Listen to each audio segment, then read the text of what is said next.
عليكم ورحمة الله وبركاته. الحمد لله وكفى وحده، والصلاة والسلام على سيد الرسل وخاتم الأنبياء وعلى آله وأصحابه الأتقياء. أما بعد فأعوذ بالله من الشيطان الرجيم. بسم الله الرحمن الرحيم. وما أرسلناك إلا رحمة للعالمين. قال الله تبارك وتعالى: ولسوف يعطيك ربك فترضى ألم يجدك يتيما فآوى. قال النبي صلى الله عليه وسلم: لا يؤمن أحدكم حتى أكون أحب إليه من والده وولده والناس أجمعين. صدق نبينا الكريم ونحن على ذلك من الشاهدين والشاكرين، والحمد لله رب العالمين. شوق محبت ادب اور احترام سے آواز بلند درود پاک پڑھتے ہیں. اللهم صل على سيدنا ومولانا محمد وعلى آل سيدنا ومولانا محمد وبارك وسلم عليه. يا رب صل وسلم دائما ابدا على حبيبك خير الخلق كلهم. هو الحبيب الذي ترجى شفاعته بكل حول من الاهوال والطحن. ہمیں ایسی حاصل کیا اگر ہے اگر محشر وبا ہوگا. ہمیں ایسی حاصل کیا اگر ہے اگر محشر وبا ہوگا. ہمارا شافع محشر محمد مصطفیٰ ہوگا. میرے انتہائی قابل قدر حضرات علماء کرام مشائخ روزان، اللہ تبارک و تعالیٰ کے مبارک دین سے تعلق عقیدت ایمان کا رشتہ رکھنے والے میرے غیرت مند جرت مند مسلمان بھائیوں، دوستوں اور بزرگوں، میں انتہائی مشکور ہوں اپنے برادر محترم اس ادارے کے اس مرکز کے روح رواں حضرت مولانا عمر علی حقانی صاحب دامت برکاتہم العالیہ کا کہ انہوں نے آج سیرت النبی صلی اللہ علیہ وسلم کے عنوان سے اس مبارک تقریب کا انعقاد کر کے ہم سب کو شرکت کی دعوت دے کر ممنون اور مشکور فرمایا. اللہ تبارک و تعالیٰ کی پروگرام ہم سب کے لیے باعث برکت بھی باعث نجات کا ذریعہ بھی بنا دے. ماہ ربیع الاول کے مہینے کا میرا اپنا ذاتی آج تقریباً 24واں یا 25واں پروگرام ہے جب سے ماہ ربیع الاول کا آغاز ہوا ہے. اور یہ ماہ ربیع الاول ہمارے حضرت شفیع الامت اس ادارے کے روح رواں اور سرپرست مجاہد ملت مجاہد ختم نبوت حضرت مولانا محمد عظیم الرحمن ہزاروی رحمت اللہ علیہ، جنہوں نے دین کے تمام شعبوں میں اپنا حصہ ڈالا اور دین کے تمام شعبوں کو اپنا سمجھا اور دین کے تمام شعبوں کی سرپرستی فرمائی.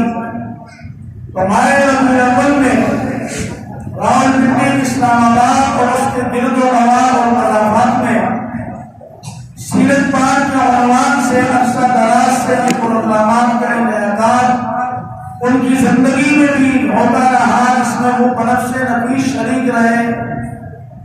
اور آج جب کہ دنیا سے ان کو گئے ہوئے 2.5 سال کا عرصہ گزر گیا، لیکن بحمداللہ تعالی ماہ ربیع الاول کے ان پروگرامات اور دین کے تمام شعبوں میں جو حضرت نے جس میں اپنا حصہ ڈالا اور سرپرستی فرمائی، الحمدللہ آج انہی کی برکت سے، انہی کی دعاؤں سے انہیں کی توجہات اور اخلاص کی برکت سے پہلے سے زیادہ شان اور شدت کے ساتھ وہ کام جاری اور ثانی ہے. آپ دعا فرمائیں کہ اللہ تعالیٰ اس میں برکتیں عطا فرمائے. ماہ ربیع الاول اس مہینے کی نسبت میرے آقا حضور صلی اللہ علیہ وسلم کی ذات کے ساتھ ہر انسان، ہر ایمان والا کسی نہ کسی طریقے سے اس مہینے میں یا تو درود پاک کے ذریعے یا سیرت کے پروگرامات کے انعقاد کے ذریعے یا اتباع سنت اپنانے کے ذریعے وہ آقا پاک صلی اللہ علیہ وسلم کی سیرت کو اپنانے کی کوشش کرتا ہے اور ان تمام پہلوؤں میں اپنا حصہ ڈالنے کی کوشش کرتا ہے. ایک عشق آج ہمارا ہے اور ایک عشق صحابہ کے کرام کا تھا. ہجرت کے بعد اسلام کی پہلی لڑائی تاریخ کی کتابوں میں لکھا ہوا ہے، سیرت کی کتابوں میں لکھا ہوا ہے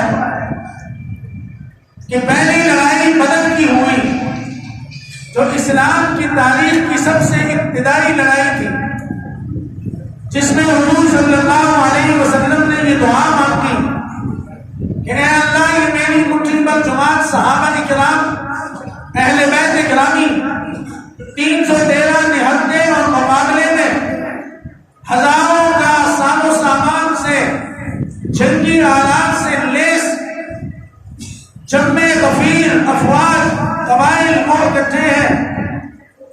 اللہ یہ مختصر جماعت آج آپ کی خدمت میں آپ کے اور میرے نام کی سربلندی اور بقا کے لیے، آپ کے دین کی سربلندی اور بقا کے لیے یہ عزم لیے ہوئے میدان عمل میں ہے. اللہ انہیں فتح مبین عطا فرما دے.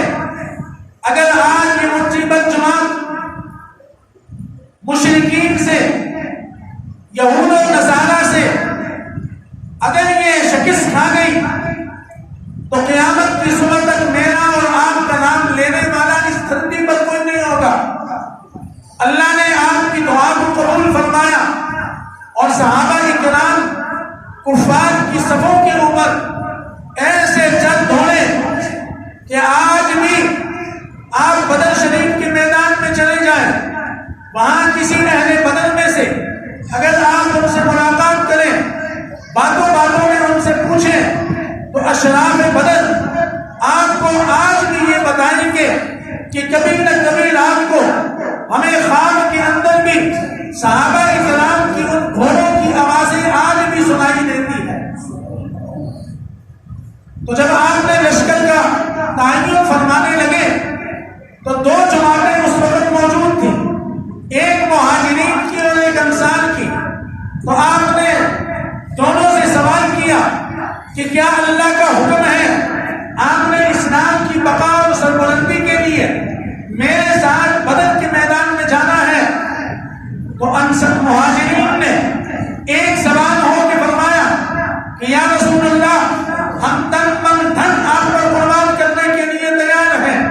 لیکن انصار کی طرف سے جواب نہ ملا.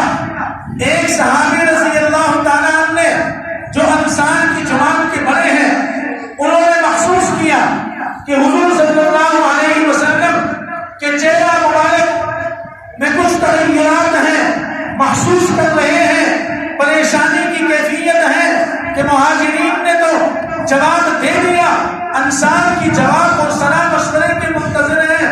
تو آپ وہ صحابی اٹھے اور فرمایا یا رسول اللہ ہم موسیٰ علیہ السلام کی قوم نہیں کہ ان سے آگے کے جواب دے دیں کہ آپ جانے اور آپ کا رب جانے، ہم تو انتظار کریں گے.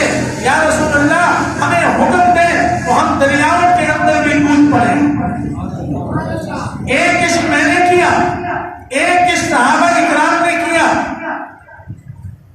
ایک صحابی رضی اللہ تعالیٰ جن کا نام ہے حضرت زید رضی اللہ تعالیٰ، معصوم بچے ہیں، باپ کے اکلوتے بیٹے ہیں، باپ بہت بڑا تاجر ہے، کپڑے کا کاروبار کرتا ہے، شام سے جا کر کپڑے خرید کے لاتا ہے اور اپنے علاقے کی منڈیوں میں، اپنے علاقے کی مارکیٹوں میں، اپنے علاقے کی دکانوں میں اس کو فروخت کرتا ہے۔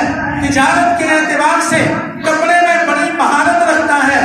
دونوں بھائی ہیں، ایک چچا ہے ایک باپ ہے، اور اس کا اکلوتا بیٹا اس کے لیے شام کی بازاروں سے بڑے مہنگے مہنگے نایاب کپڑے، ریشم کے کپڑے، بڑے اعلیٰ کوالٹی کے کپڑے وہاں خرید کے لاتے اور ناز و نخرے سے حضرت زید کو باندھتے۔ چنانچہ یہ بچہ 6 سے 7 برس کا ہوا، معصوم بچہ ہے۔ باپ نے اپنے بھائی سے کہا، اس بچے کے چچا سے کہا کہ ہم اپنے بچے کے بغیر شام کا سفر کرتے ہیں۔ اب بچہ چلنے پھرنے کے قابل ہو گیا، اچھے برے کی تمیز آ گئی ہے، چلو اس مرتبہ جب ہم شام کا سفر کریں گے، مہینے 2 مہینے کا سفر ہے، قیادت سفر ہے، ہوائی جہاز تو ہے نہیں، روڈ تو ہے نہیں، شپ تو ہے نہیں، ہم اونٹوں کا، گدھوں کا، خچروں کا سفر کرتے ہیں، لہذا اس مرتبہ ہم اپنے رہتے جگر کو بھی ساتھ لے کے جائیں گے۔ چنانچہ جب انہوں نے ارادہ کیا شام کی طرف تجارت کے لیے، اور اس مرتبہ چچا نے اپنے بھتیجے کو، باپ نے اپنے بیٹے کو اپنے ہمراہ لیا اور روانہ ہوئے شام کی سفر پہ۔ اللہ کی شان، راستے میں قافلہ لوٹا اور تتر بتر پورا قافلہ، مال بھی لوٹا گیا، جانیں بھی لوٹی گئی اور گھوڑے بھی لوٹے گئے، اونٹ بھی لوٹی گئے، اور ہر ایک اپنے سر چھپانے کے لیے، جان بچانے کے لیے دائیں بائیں کا رخ اختیار کر رہا ہے، رائے فرار اختیار کر رہا ہے۔ اسی میں حضرت زید رضی اللہ تعالیٰ عنہ بھی لوٹے گئے، لیکن خوش قسمت ہے حضرت زید کہ بکتے بکتے وہ مصر کے بازاروں سے ہوتے ہوئے، بکتے بکتے وہ راستوں سے بھٹکتے بھٹکتے بلاخر جناب رسول اللہ صلی اللہ علیہ وسلم کے در اقدس پہ پہنچے۔ یہ وہ حضرت زید ہیں جن کو رسول اللہ صلی اللہ علیہ وسلم نے اپنا بیٹے ہونے کا خطاب عطا فرمایا ہے۔ فرمایا عائشہ پریشان مت ہونا، اللہ نے ہمیں زید کی صورت میں بیٹا عطا فرمایا ہے۔ باپ اپنے بیٹے کے لیے بڑا بے چین ہے، باپ اپنے بیٹے کی فراق میں بڑا پریشان ہے، اپنی ساری دولت، اپنا سارا مال، اپنی ساری تجارت، اپنی ساری پراپرٹی، اپنے مکانات اور دکانیں اور مارکیٹیں زید کی تلاش میں لٹاتے گئے اور روتے رہے، حتیٰ وقت سال گزرتا رہا اور آنکھوں سے آنسو بہتے، اور اپنے زید کے لیے اس کی فراق میں، اس کی جدائی میں اشعار پڑھتے رہے۔ آنکھوں کی بینائی بھی وقتاً فوقتاً کمزور ہوتی رہی، دماغ بھی کمزور ہوتا رہا، پاگلوں اور دیوانوں کی طرح جنگلوں میں، بیابانوں میں، قبرستانوں میں اور مختلف علاقوں میں پھرتے رہے، اشعار پڑھتے رہے، اپنوں کو، خاندان والوں کو، دوستوں کو، اپنے رشتہ داروں کو، سب کو متوجہ کیا، اگر میں زید کی تلاش میں مر جاؤں، دنیا سے چلا جاؤں تو مجھ سے وعدہ کرو، اگر میں نے تمہارے ساتھ کوئی بھلائی کی ہے، اچھائی کی ہے، تمہاری کوئی خیرخواہی کی ہے، تمہاری میں نے کسی وقت مدد کی ہے، تو میرے زید کو کبھی بھی مت بھولنا، اس کو تلاش کر کے میرے قبر پہ لا کے کھڑا کر دینا۔ باپ کتنا محروم ہے۔ میں آج نوجوانوں سے کہوں گا، نوجوانوں اپنے ماں باپ کی قدر کرو، نوجوانوں اپنے ماں باپ کو مت ستاؤ۔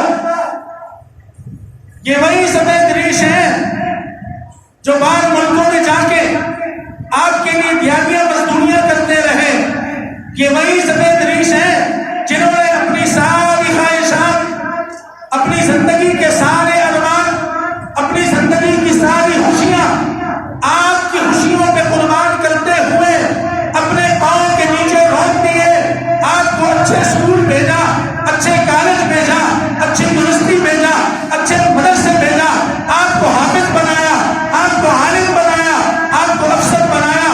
آج میں اس منصب پہ ہوں، یہ علماء اس کرسیوں پر آپ کے سامنے جلوہ افروز ہیں، یا آپ میں سے دنیا کی تجارت میں، دنیا کے کسی بھی منصب پہ ہیں، یہ آپ کے ماں باپ کے عمل ہے، میرا اور آپ کا اس میں کوئی عمل دخل نہیں۔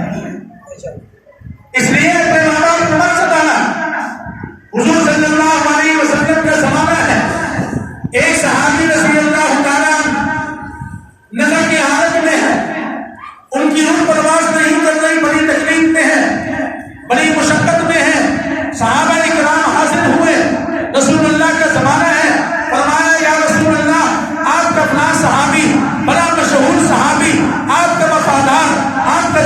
گزار آج اس پر گریہ تاری ہے، موت کے اندر مبتلا ہے، مرض الوفات میں مبتلا ہے، لیکن اس کی روح نہیں نکل رہی۔ آپ صلی اللہ علیہ وسلم نے فرمایا جاؤ اس کے پاس سورہ فاتحہ اور آیت الکرسی کی آیات کا تلاوت کرو۔ صحابہ گئے، تلاوت کرتے رہے مگر افاقہ نہ ہوا، واپس آئے، فرمایا یا رسول اللہ آیات مبارکہ کی تلاوت بھی ہو گئی، فرمایا جاؤ یاسین قرآن کے دل کو وہ تلاوت کر کے آؤ۔ صحابہ گئے، تلاوت کر کے آئے، لیکن فرمایا یا رسول اللہ ان کو کوئی افاقہ نہیں ہوا۔ آپ صلی اللہ علیہ وسلم نے فرمایا اچھا یہ بتاؤ ان کا باپ یا ماں دونوں میں سے کوئی ایک زندہ ہے؟ تو کہنے لگے یا رسول اللہ ہاں اس کی ایک بڑھیا معذور ماں زندہ ہے۔ فرمایا اس کو میرے پاس لے کے آؤ، جاؤ انہیں کہو اپنے بیٹے کو معاف کر دو، محمد رسول اللہ فرما رہے ہیں۔ صحابہ ان کی خدمت میں حاضر ہوئے، آپ کے بیٹے بڑی شدید تکلیف میں ہے، آپ کا بیٹا اذیت میں ہے، رسول اللہ نے بھیجا ہے، آپ ان کو دل سے معاف فرما دیجیے۔ انہوں نے کہا میں کبھی معاف نہیں کروں گی۔ رسول اللہ صلی اللہ علیہ وسلم نے فرمایا ان کو میرے پاس لے کے آؤ۔ ان کی ماں کو لایا گیا، پوری ضعیف العمر ماں۔ حضور نے فرمایا میری خاطر اپنے بیٹے کو معاف کر دو۔ یا رسول اللہ بڑا نمازی تھا، بڑا ذاکر تھا، بڑا شاگرد تھا، بڑا خدمت گزار تھا، لیکن میرا دل دکھایا ہے، میرا دل معاف کرنے کے لیے تیار نہیں۔ رسول اللہ صلی اللہ علیہ وسلم نے بڑا سمجھایا، لیکن بڑھیا ماں ایک بات سننے کے لیے تیار نہیں۔ رسول اللہ صلی اللہ علیہ وسلم نے صحابہ اکرام کو فرمایا جاؤ لکڑیاں جمع کرو، آگ جلاؤ اور میرے اس صحابی کو، اس کے رخت جگر کو اس آگ میں اس کے سامنے جلا دو۔ جب یہ الفاظ ہی سننے تھے ماں آخر ماں تھی، فوراً بل ملا اٹھی، یا رسول اللہ میں نے اپنے بیٹے کو معاف کر دیا، میں اپنے بیٹے کو آگ میں جلتے ہوئے برداشت نہیں کرتے۔ ماں تو باپ تو ان سے بڑا اس کائنات میں اللہ اور اس کے رسول کے بعد ان سے بڑا کون انسان کے اوپر شفیق ہو سکتا ہے؟ تو اس لیے خدا قرآن میں اللہ فرماتے ہیں وَقَضَىٰ رَبُّكَ أَلَّا تَعْبُدُوا إِلَّا إِيَّاهُ وَبِالْوَالِدَيْنِ إِحْسَانًا إِمَّا يَبْلُغَنَّ عِندَكَ الْكِبَرَ أَحَدُهُمَا أَوْ كِلَاهُمَا فَلَا تَقُل لَّهُمَا أُفٍّ وَلَا تَنْهَرْهُمَا۔ ماں باپ کے سامنے اپنے ذلت کے پر بچھا دو، ان کے سامنے اف تک بھی نہ کرنا تاکہ ان کو اذیت نہ پہنچ سکے۔ حضرت زید رضی اللہ تعالیٰ کی خلاف میں باپ بڑا محموم ہے، بڑا پریشان ہے، بڑا بدحال ہے، بڑا بے حال ہے، اور چلتے پھرتے دنیا اس کے اوپر تنگ ہو چکی ہے۔ اللہ کی شان وقت گزرتا رہا، تکلیف بڑھتی رہی۔ انہی کے علاقے میں سے ایک جماعت عمرے کی غرض سے، حج کی ادائیگی کی غرض سے بیت اللہ پاک چلی گئی، اور وہاں جب انہوں نے طواف کیا، عمرہ کیا، حج کیا، جب واپسی کا ارادہ کرنے لگے تو جناب رسول اللہ صلی اللہ علیہ وسلم کی خدمت اقدس میں حاضر ہوئے، سلام کیا، دیدار کیا، تو دیکھا وہاں حضرت زید بھی رسول اللہ کی خدمت میں موجود ہے۔ انہوں نے زید کو نہیں بتایا کہ زید ہم تو تمہارے علاقے سے آئے، زید تمہارا باپ پریشان، زید تمہارا سارا قبیلہ پریشان، زید تمہارا خاندان پریشان، زید تمہارے باپ کی تو دماغی حالت بھی کمزور ہو چکی ہے، آنکھوں کی بینائی بھی کمزور ہو چکی ہے۔ زید اس کو کچھ بھی نہ بتایا، اور بڑے دل میں خوش ہو رہے ہیں کہ آج ہم اپنی زندگی میں زید کے باپ کو زید کی خوشخبری سنائیں گے کہ تمہارا باپ، تمہارا بیٹا محفوظ ہاتھوں میں ہے۔ یہ جب اپنے علاقے میں پہنچے سیدھا زید میں ڈر گئے، ان کے باپ کو کہا مبارک ہو، تمہارا بیٹا تو ان ہاتھوں میں ہے جن کو اللہ نے رحمت ہی رحمت بنا کے بھیجا۔ خود تو دنیا میں یتیم بن کے آئے، لیکن یتیموں کا آسرا بن کے آئے ہیں، بیواؤں مساکین و فقراء کے سر پر ہاتھ رکھنے والے آئے ہیں۔ باپ خوشی سے نڈال، چچا خوشی سے نڈال، سمجھ میں نہیں آ رہی کہ آج ہمیں کہاں سے خوشی دوبارہ مل گئی ہے۔ گمی ہوئی وہ آپ دوبارہ ہاتھ لگ گئی ہے، وہ نعمت اللہ نے دوبارہ حاصل کرا دی ہے۔ زید کے باپ نے اپنے بھائی کو بلایا، اونٹ تیار کیا، بہت سارا مال، کپڑوں کے بڑے بڑے تھیلے بولے اور پیسوں کے بڑے بڑے تھیلے، مال و دولت کس کے لیے لے کے جا رہے ہیں؟ جناب رسول اللہ صلی اللہ علیہ وسلم۔ میرا خیال ہے آپ سوئے ہوئے ہیں، میری بات آپ کو سمجھ میں نہیں آئی، آواز سے کہو صلی اللہ علیہ وسلم۔ اتنے زور سے کہہ دو کہ یہ زمین کل آپ کی بات گواہی دے جائے۔ اتنے آواز سے کہہ دو کہ یہ در و دیوار کل قیامت میں گواہی دے جائے۔ اتنے آواز سے کہہ دو کہ آپ کے دل میں جو غم ہے وہ غم دور ہو جائے۔ پریشانیاں اللہ تعالیٰ رحمت میں تبدیل فرما دے، میرے رشتوں کو اللہ رحمت کے رشتے دے، میرے اولادوں کو اللہ رحمت کی اولاد سے نواز دے، میرے روزگاروں کو اللہ رحمت کی روزگار عطا فرما دے، کو اللہ شفا عطا فرما دے، اپنے وقت پہ اللہ حسن خاتمہ کی دولت ہر ایک کو عطا فرما دے، مکے اور مدینے کی زیارت نصیب فرما دے۔ آپ کی میری شفاعت آقا کی زبان سے ہو جائے، سے کہہ دو کہ حوض کوثر پر جام کوثر آقا کے دست اقدس سے نصیب ہو جائے۔ سوئی ہوئی سن مخلوق نہیں چاہیے، مجھے عاشق مخلوق چاہیے۔ یہ سیرت کا جلسہ ہے، جب میرا آقا کی بات آئے تو میں خاموش آواز نہیں سننا چاہتا بلکہ بآواز بلند صلی اللہ علیہ وسلم کا مبارک ارشاد ہے۔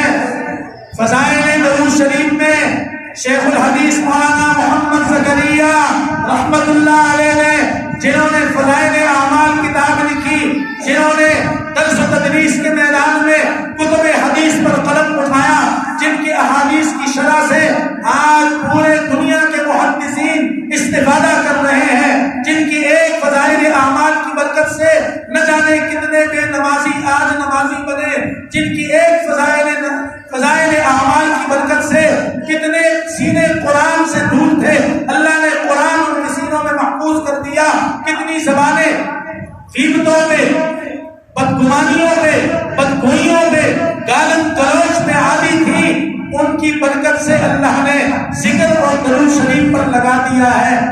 کہتے ہیں مولانا زکریا، ہائے ہائے کون زکریا؟ ان کی شخصیت اگر کوئی نہیں سمجھتا تو پتھری نہیں سمجھ سکتے، باقی ہر کوئی سمجھتے۔ ان کی شخصیت صرف دنیا کا واقف ہے، باقی ہر ایک ان کی شخصیت سے واقف ہے۔ انہوں نے اپنی مبارک کتاب فضائل درود شریف میں لکھا ہے، حضور صلی اللہ علیہ وسلم کی مبارک حدیث نقل کی ہے، فرماتے ہیں کہ جو شخص رسول اللہ پر ایک مرتبہ درود شریف پڑھے گا، اللہ اس کو 50 انعامات سے نوازیں گے۔ اب اگر یہاں پر قاری عمر علی صاحب آج جمعے کے دن اعلان کر دیتے، یہاں بعد ایک بینر لگا دیتے کہ آج یہاں پہ سیرت کے عنوان سے ماہ ربیع الاول کے اس مقدس مہینے میں حسب ثابت یہاں پہ آج سیرت کا پروگرام ہوگا، اتنے علماء آئیں گے، اختتام میں دعا بھی ہوگی، ذکر بھی ہوگی، اور اس کے بعد لنگر بھی ملے گا، جاتے ہوئے 50 روپے کا نوٹ بھی نیا ملے گا۔ میرا خیال نہیں کہ اوپر کی چھت بھی خالی ہوتی اور بعد گلیاں بھی بھری ہوتی، اس لیے کہ 50 روپے کی میرے اور آپ کے دل میں عظمت ہے، لیکن 50 نیکیوں کی عظمت جو آج آپ کو ایک صلی اللہ علیہ وسلم میں نصیب ہو رہی ہے، آپ کو اس کا علم نہیں۔ فرمایا جو ایک دفعہ کہے گا صلی اللہ علیہ وسلم، اللہ 50 نعمتیں عطا فرمائیں گے۔ یا اللہ وہ کون سی نعمتیں ہیں؟ 50 گناہ معاف کر دوں گا، 10 گناہ معاف کر دوں گا، 10 نیکیاں نامہ اعمال میں لکھ دوں گا، 10 رحمتیں عطا کر دوں گا۔ یا اللہ اور کیا دیں گے؟ یہ 30 نیکیاں ہو گئی ہیں۔ فرمایا تمہاری زندگی کا وہ گندا نامہ اعمال، اس کے اندر 10 گناہ مٹا کے 10 نیکیاں لکھ دوں گا۔ یا اللہ اور کیا عطا ہوگا؟ فرمایا جو ایک دفعہ کہے گا صلی اللہ علیہ وسلم، میں اللہ اپنے محبوب کے صدقے اس پر 10 سلام بھیجوں گا تو 50 نعمتیں اللہ اس مجمع میں بیٹھے بیٹھے ماہ ربیع الاول کے اس مقدس مہینے میں آپ کو ایک مرتبہ درود پر عطا فرما رہا ہے. جب تک بیان ہو رہا ہے، جب تک مجلس قائم ہے، آپ زبان سے درود پڑھتے رہیں اور اپنے نامہ اعمال کو خیر سے بھی ساتھ بھرتے رہیں. کان میری طرف، زبان اللہ کی طرف، دل دماغ متوجہ ہو اور بات کو بڑے غور سے سنتے رہیں. حضرت زید رضی اللہ تعالیٰ فضائل درود شریف میں ایک اور حدیث میں آپ کے ذوق اور شوق کو دوبارہ کرنے کے لیے عرض کر دوں. فرمایا رسول اللہ صلی اللہ علیہ وسلم نے کہ قیامت والے دن سب سے زیادہ میرے قریب وہ لوگ ہوں گے، وہ مرد اور عورتیں ایمان والے جنہوں نے دنیا میں، دنیاوی زندگی میں سب سے زیادہ مجھ پر درود پڑھا ہوگا. آپ کا کوئی دوست ہو، آپ کا کوئی محبوب ہو، آپ کا کوئی چہیتا ہو، آپ کی زبان اس کی تعریف کرنے پر تھکتی نہیں. آپ کے سامنے اگر اس کی کوئی تعریف کرے، آپ اس سے بھی خوشی ہو کے دل سے، گلے سے، سینے سے آپ لگاتے ہیں. آپ اسے بھی خوشی کا اظہار کرتے ہیں کہ میری محبوب کی اداؤں سے اس نے میرے دل کو خوش کر دیا ہے. آقا پاک تو اللہ کے محبوب اللہ میں ہے. تو آپ جب درود پڑھیں گے تو اللہ کتنے خوش ہوں گے اپنے محبوب کے تذکرے پر. اور پھر اللہ فرماتے ہیں ان اللہ وملائکتہ یصلون علی النبی. اے ایمان والو، اے ایمان والیو، اللہ مجھ سے اور آپ سے مخاطب ہے. منافقوں سے، یہود و نصارہ سے، مشرکین سے، کفار سے نہیں. جن کا قرآن میں ایمان ہے، جن کا رسول اللہ پہ ایمان ہے، اللہ کی کتاب پر ایمان ہے، مسلمان ہے، دل میں ایمان کا نور ہے، اللہ ان سے مخاطب ہے. میں اور میرے فرشتے، یا اللہ اتنی لفظ انا کی تاکید کے ساتھ آپ فرما رہے ہیں میں اور میرے فرشتے. یا اللہ آپ اور آپ کے فرشتے کیا کرتے ہیں؟ اللہ آپ تو رب ہیں، آپ تو خالق ہیں، آپ تو مالک ہیں، آپ تو رازق ہیں، آپ تو ہر عیب سے پاک ہیں.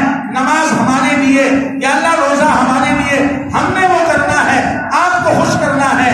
آپ کی ذات اور صفات میں آپ تنے بنا، آپ نماز نہیں پڑھتے، روزہ نہیں رکھتے، حج نہیں کرتے. یا اللہ ہم بندے ہیں، ہمیں حکم ہے، ہم نے کرنا ہے اور آپ کو راضی کرنا ہے. اے اللہ پھر آپ کون سا عمل کرتے ہیں؟ فرمایا میں اور میرے فرشتے درود اور سلام پڑھتے ہیں. یا اللہ کس پر؟ آپ کے پیارے حبیب مصطفیٰ پر. یہ میرے اور آپ کے ذوق کو بڑھانے کے لیے درود پاک. یہ مجمع اسی لیے ہے، یہ سیرت کا پروگرام اسی لیے ہے کہ ہماری زبانیں درود پاک سے مزین اور معطر ہو جائیں. ہمارے وجود رسول اللہ کی سنت سے، رسول اللہ کے طریقوں سے، جو اللہ فرما رہا ہے لقد کان لکم فی رسول اللہ اسوۃ حسنہ.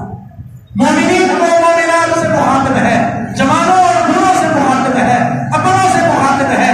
میرے محبوب صلی اللہ علیہ وسلم کے طریقوں کو اپناؤ، اسوہ کو اپناؤ، اتباع کرو، سنتوں پر عمل کرو. یا اللہ میں تو آقا کی سنت پہ عمل کروں گا، طریقوں پہ عمل کروں گا، اسوہ پہ عمل کروں گا. اللہ اس کے بدلے میں آپ مجھے کیا عطا فرمائیں گے؟ میرے بندے اگر تو میرے آقا کے طریقوں پہ چلنے لگ جائے، آقا کے طریقوں کو سینے سے لگا لے، تیرا اٹھنا بیٹھنا، تیرا جاگنا سونا، تیرا خلوت اور جلوت، تیری زندگی کا ہر عمل حضور کی غلامی میں دب جائے، حضور کی غلامی سے معطر ہو جائے. اللہ فرماتے ہیں میں تجھے 2 انعامات دوں گا.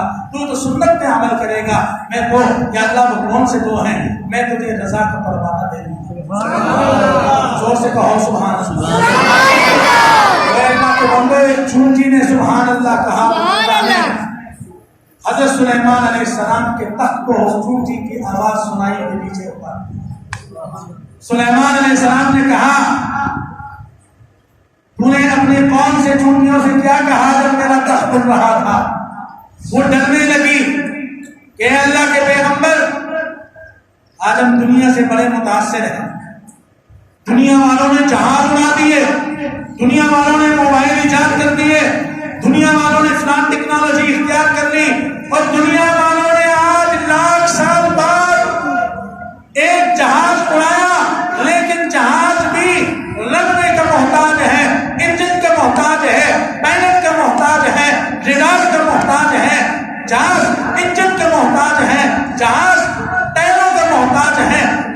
جب تک یہ اسباب اس کو نہیں ہوں گے جہاز نہیں اڑ سکتا۔ قربان جاؤں آپ سے لاکھوں سال پہلے، ہزاروں سال پہلے حضرت سلیمان علیہ السلام کو رب نے سلطنت بھی ایسی دی اور ان کے جہاز کو ہوا میں بغیر پائلٹ کے، بغیر رڈار کے، بغیر ایئرپورٹ کے، بغیر ایندھن کے، بغیر انجن کے، بغیر ٹائروں کے اللہ پاک نے ہواؤں میں اڑا دیا۔ دنیا والوں کی تعریف کرنے والوں، دنیا والوں سے متاثر ہونے والوں، ذرا قرآن کا مطالعہ کر لو، ان علماء کے پاس بیٹھو، ان علماء سے اللہ کا دین سیکھو۔ آج پوری دنیا کفر لگی ہوئی ہے، ایک مشن انہوں نے اپنایا ہوا ہے، سوشل میڈیا کے ذریعے، الیکٹرانک میڈیا کے ذریعے، پرنٹ میڈیا کے ذریعے سارا سرمایہ ایک ہی چیز پر لگا رہے ہیں کہ علماء اور عوام کا آپس کا رابطہ ختم کر دی جائے۔ جب علماء کا عوام کا رابطہ ختم ہوگا تو دینی رشتہ ختم ہو جائے گا، قرآن کا رشتہ ختم ہو جائے گا، کلمے کا رشتہ ختم ہو جائے گا، ایمان کا رشتہ ختم ہو جائے گا۔ ہمارے لیے کفر کو، ہمارے لیے شرک کو، ہمارے لیے یہودیت کو اس دنیا کے عوام مسلمانوں میں عام کرنا، اس کی تبلیغ کرنا آسان ہو جائے گا، لیکن انشاءاللہ ان کی یہ عزائم، ان کا یہ سارا مشن زمین بوس ہو جائے گا اگر آپ علماء کے ساتھ کھڑے رہیں۔ یہ آج جو بچے قرآن کے حافظ بنے، یہ علماء کی محنت ہے۔ آج یہ مسجد الحمدللہ یہ پروگرام، یہ گلدستہ سجا ہوا ہے، یہ ایک ملا کی برکت ہے۔ آج مسجد نمازیوں سے آباد، دعوت و تبلیغ کا کام، یہ سب ملا کی برکت ہے۔ ملا ہے تو دین کے سارے شعبے زندہ ہیں، اور ملا آپ کا وفادار ہے۔ ملا سے بے وفائی نہ کرو، اس کے بغیر تو چارہ ہی نہیں۔ اس لیے کہ جب آپ کے یہاں بچہ پیدا ہوتا ہے تو آذان کس سے دلواتے ہو؟ رجسٹر کی کچہری میں جاتے ہو، تھانے میں جاتے ہو، یہاں نصیر آباد چوکی میں آتے ہو، تھانے دار صاحب اللہ نے مجھے بچہ دیا ہے، جس کے کان میں آذان پڑھ لیں۔ تھانے دار صاحب اللہ نے مجھے بچہ دیا ہے، اس کے کان میں تکبیر کہہ دیں۔ نہیں، قاضی عمر علی صاحب آپ تو ہمارے امام ہیں، آپ تو ہمارے استاد جی ہیں، آپ تو ہمارے دینی امام اور پیشوا ہیں، آپ نے ہماری دینی تربیت اور خدمت کی ہے، آپ کی برکت سے محلے کا ماحول بھی بڑا اعلیٰ، ہمارے بچوں کا کردار بھی بڑا اعلیٰ، آپ نے دینی صفات ہمارے بچوں میں داخل کر دی ہے، قرآن کے حافظ بنا دیے ہیں۔ قاضی عمر علی صاحب میرے اللہ نے مجھے آپ کی دعاؤں کی برکت سے اولاد دی ہے۔ قاضی صاحب اس کے کان میں آذان تو کہہ دیں، اس کے کان میں تکبیر تو کہہ دیں۔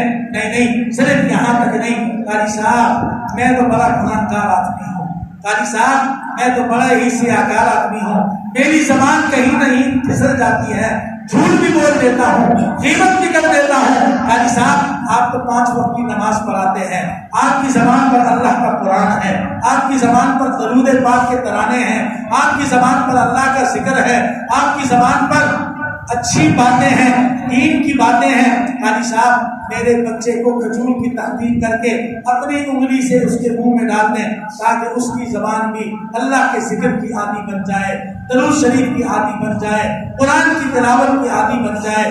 یہی بچہ جب بڑا ہوتا ہے قاعدہ دے کے آپ قاضی عمر علی صاحب کے پاس بھیجتے ہیں، کیونکہ میرے اور آپ کے پاس تو وقت بھی نہیں ہے تاکہ اس کو کلمہ سکھا دیں، اس کو قرآن سکھا دیں، اس کو قاعدہ پڑھا دیں، اس کو ایمانیات سکھا دیں۔ میرے اور آپ کے پاس تو وقت ہی نہیں ہے۔ یہی بچہ جب بڑا ہوتا ہے، شادی کا وقت آ گیا، رشتہ نہیں مل رہا، قاضی عمر علی صاحب میں آپ کے پڑوسی ہوں، یہ بچہ تو آپ کے ہاتھوں میں پیدا ہوا، آپ کی دعاؤں سے پیدا ہوا، نام بھی آپ نے رکھا تھا، اذان بھی آپ نے دی تھی، آج شادی کا مرحلہ آ گیا ہے، قاضی صاحب بچے کو اچھا نیک رشتہ نہیں مل رہا، تلاش کر رہے ہیں، قاضی صاحب دعا بھی کر دیجیے، قاضی صاحب وظیفہ بھی بتا دیجیے۔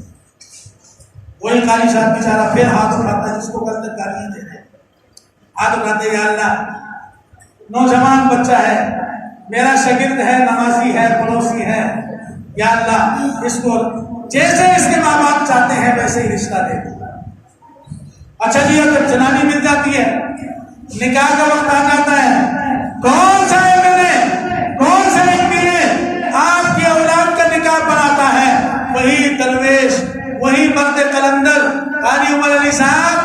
میرا بچہ ماشاءاللہ آپ کی دعاؤں سے رشتہ مل گیا ہے اور اب نکاح پڑھانا ہے آپ نے، مولوی صاحب پھر نکاح پڑھا دیں گے؟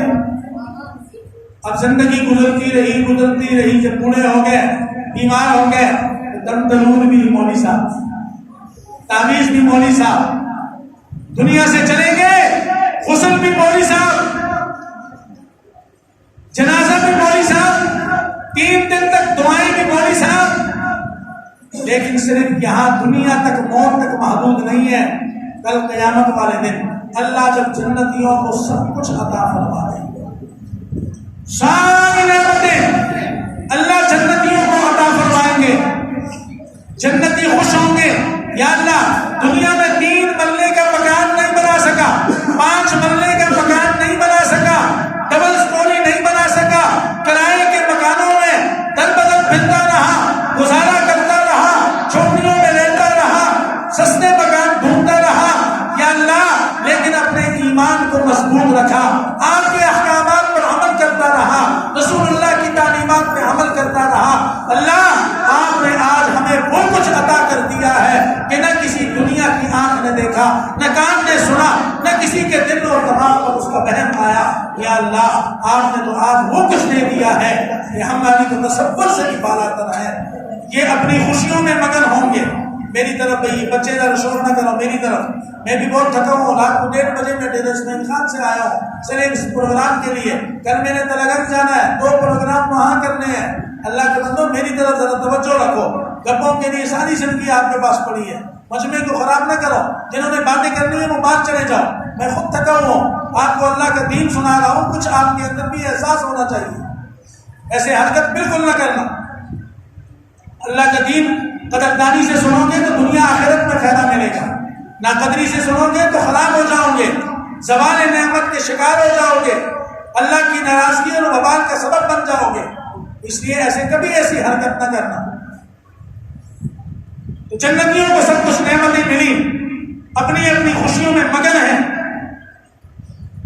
جو ہمیں توقع نہیں تھی اللہ نے وہ سارا کچھ عطا کر دیا۔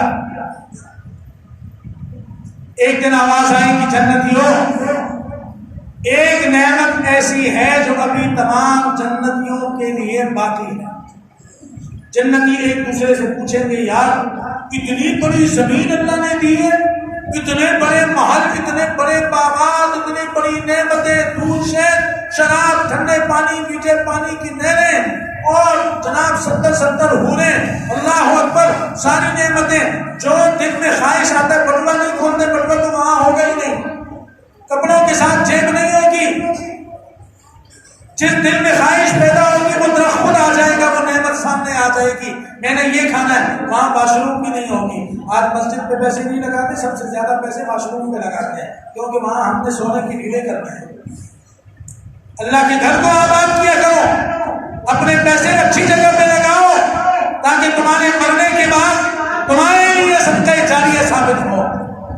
مسجد پہ لگاؤ، مدرسے پہ لگاؤ، غریبوں پہ لگاؤ، یتیموں پہ لگاؤ، بیواؤں اور بے سہارا لوگوں پر اپنا قیمتی سرمایہ خرچ کرو تاکہ اللہ کا دیا ہوا نعمت اس میں اضافہ ہو، اللہ راضی ہو، وہی پیسہ کل قیامت میں تمہارے لیے مغفرت کا ضامن ثابت ہو، بخشش کا ذریعہ ثابت ہو۔ آپس میں شور ہوگا یار کون سی نعمت ہے، ہمیں تو سب کچھ مل گیا ہے، واش روم تو وہاں ہے نہیں، جو دل میں آتا ہے، سوچ میں آتا ہے، طلب پڑ جاتی ہے وہ کھاتے ہیں، واش روم نہیں ہے تقاضا کہاں کریں گے؟ قرآن کہتا ہے، حدیث شریف میں آتا ہے، رسول اللہ کا پیغام ہے، اللہ کا پیغام ہے، جنتیوں دنیا میں معاملہ اور ہوگا، جنت میں معاملہ اور ہوگا، وہاں بڑھاپا نہیں، وہاں بیماری نہیں، وہاں پریشانی نہیں، وہاں ٹینشن نہیں، ہر ایک جنتی ٹینشن فری ہوگا، پریشانی فری ہوگا۔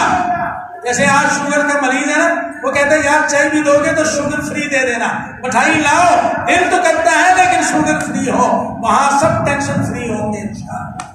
یہاں تو ایک زنانی نہیں ملتی ہے جو دوسری کی ہم بات کریں تو پہلی والی ہمارا جنازہ نکال دیتی ہے، ہم بھی اتنے دلیر ہیں، اور وہاں آپ کو 70 ملیں گی، 70، اور یہ والی بھی ضائع نہیں ہوگی انشاءاللہ، یہ ان سب کی سردار ہے۔ ہاں یہ ان کی سردار ہوگی، لیکن یہ بھی سردار بننے کی کوشش کرے گا. ہاں مرد کرے تو عورت بھی ساتھ سردار بننے کی کوشش کرے. تو خیر یا اللہ ہم کھائیں گے تو کیا ہوگا؟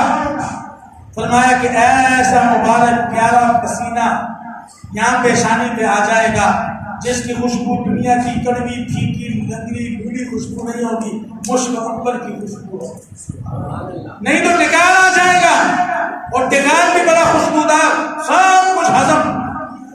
یہاں تو ہاضمے کی پھکی کھانے کے لیے ڈاکٹروں کے پاس، حکیموں طبیبوں کے پاس جاتے ہیں. حکیم صاحب نبض ذرا چیک کیجئے، قبض کی بڑی سخت شکایت ہو رہی ہے، پیچس بند نہیں ہو رہے، پیٹ بڑا گڑبڑ کر رہا ہے. وہاں کوئی چیزیں گڑبڑ نہیں ہوں گی، وہاں سب چیزیں نہیں اتاسی.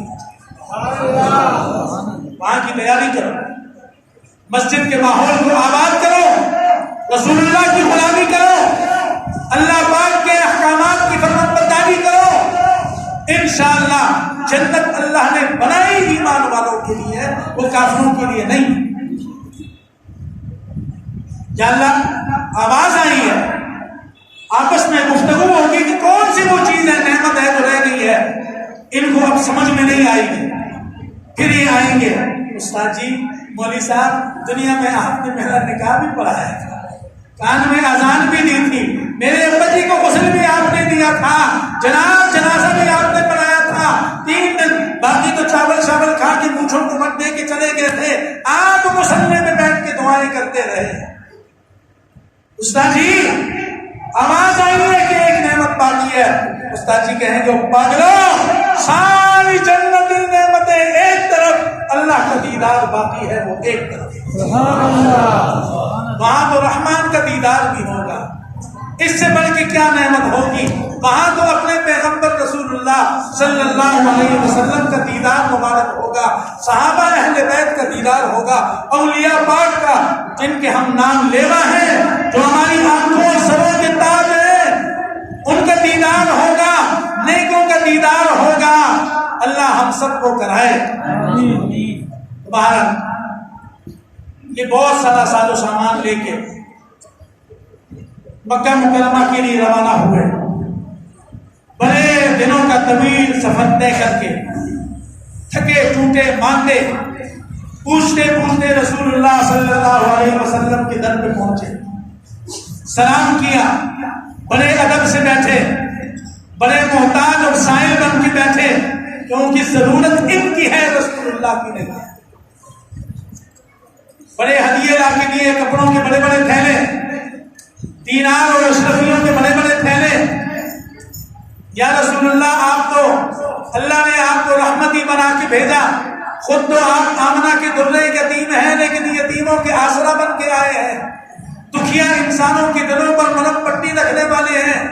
یا رسول اللہ آپ کے در پہ جو آیا وہ خالی ہاتھ نہ گیا. آپ سے بڑا شفیق کوئی نہیں، آپ سے بڑا رحیم کوئی نہیں، آپ بڑے کریم ہیں، آپ رحمت للعالمین ہیں. حضور صلی اللہ علیہ وسلم نے فرمایا وہ بھائی میرے بھائیو تم ہو کون، کہاں سے آئے، اندر کی بات بتاؤ. فرمایا یا رسول اللہ سارا واقعہ سنایا کہ ہمارا بیٹا ہوتے ہوتے آپ کی خدمت میں زید پہنچا ہے، یا رسول اللہ ہم اس کو لینے کے لیے آئے ہیں. آپ نے فرمایا یہ سارا کچھ اٹھا لو، مجھے ان چیزوں کی ضرورت نہیں. کیوں؟ اللہ فرماتے ہیں میں نے کل کائنات کا آپ کو رحمت دیا. آپ زمانے کے لیے نہیں، زمانوں کے لیے، آپ علاقے کے لیے نہیں، علاقوں کے لیے، آپ ملک کے لیے نہیں، ملکوں کے لیے، آپ قوم کے لیے نہیں، قوموں کے لیے، آپ وما ارسلناک الا رحمۃ للعالمین بنا دیا. آپ سے پہاڑوں نے، آپ سے پتھروں نے، آپ سے جڑی بوٹیوں درختوں نے، آپ سے انسانوں نے، اور انسان بھی صحابہ اہل بیت ہوں تو انہوں نے آپ سے محبت کی. حضور نے فرمایا جاؤ زید کو بلاؤ. زید آئے، بچہ ہے، آیا اور بڑے ادب سے دائیں بائیں نہیں دیکھا کون ہے کون نہیں، مجھے میرے آقا حضور پاک صلی اللہ علیہ وسلم نے بلایا ہے. آئے دو زانو بیٹھے، آپ صلی اللہ علیہ وسلم نے کندھے پہ ہاتھ رکھا. زید ادھر ذرا بائیں طرف آنکھ اٹھا کے دیکھو، یہ کون ہے؟ ان کو جانتے ہیں؟ بائیں طرف آنکھ اٹھا کے دیکھا، بڑے غور سے دیکھا، واپس رسول اللہ کے چہرے پہ، قربان جاؤں زید تیری آنکھوں سے کہ جس نے دونوں جہانوں کے سردار امام الانبیاء کے چہرے کی زیارت کی، جن کی پیشانی میں رسول اللہ نے بوسہ دیا، جن کو رسول اللہ نے بیٹا کہا،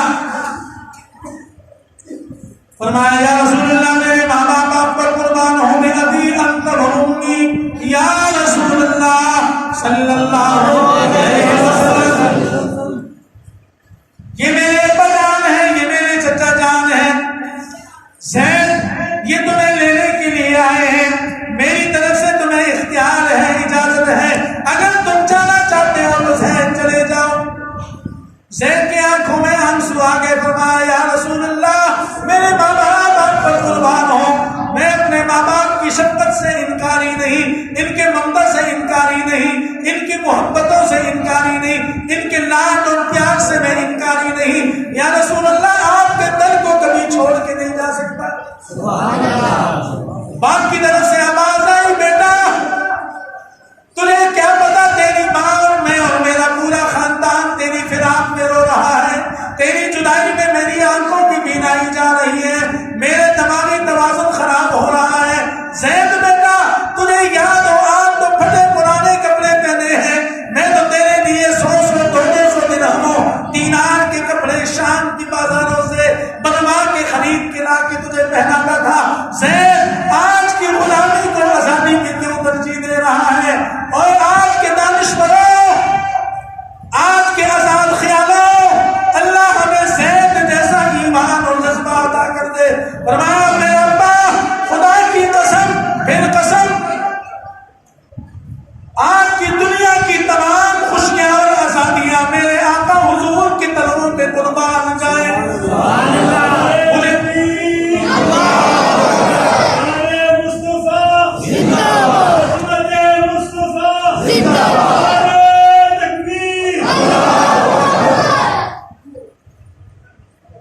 حضرت زید رضی اللہ تعالیٰ کو یہ پتا تھا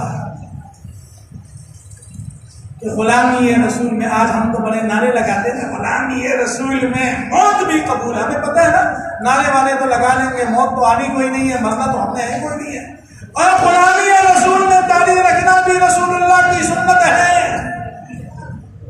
غلامی رسول میں 5 وقت نمازیں باجماعت ادا کرنا بھی رسول اللہ کا طریقہ ہے، غلامی رسول میں ماں باپ کا ادب اور احترام کرنا بھی رسول اللہ کا طریقہ ہے، اللہ کے دین کے ساتھ وفاداری کرنا، رسول اللہ کی ختم نبوت کا پیرا لینا، رسول اللہ کی ختم نبوت کا تحفظ کرنا، یہ بھی رسول اللہ کی اور ان کی صحابہ کی سنت ہے۔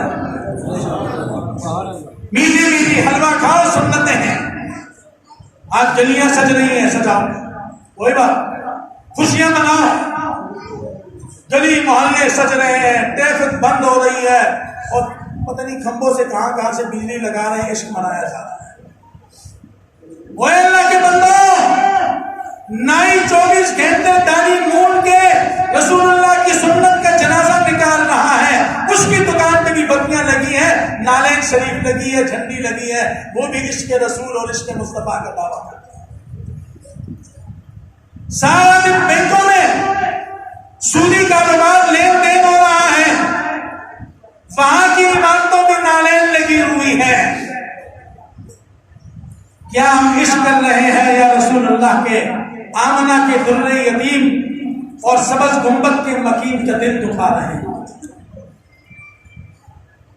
مت کرو ایسے۔ حضور صلی اللہ علیہ وسلم، آپ کا کردار سب سے اعلیٰ، آپ کا خاندان سب سے اعلیٰ، آپ کے طریقے سب سے اعلیٰ، آپ کا حسن و جمال بھی سب سے اعلیٰ۔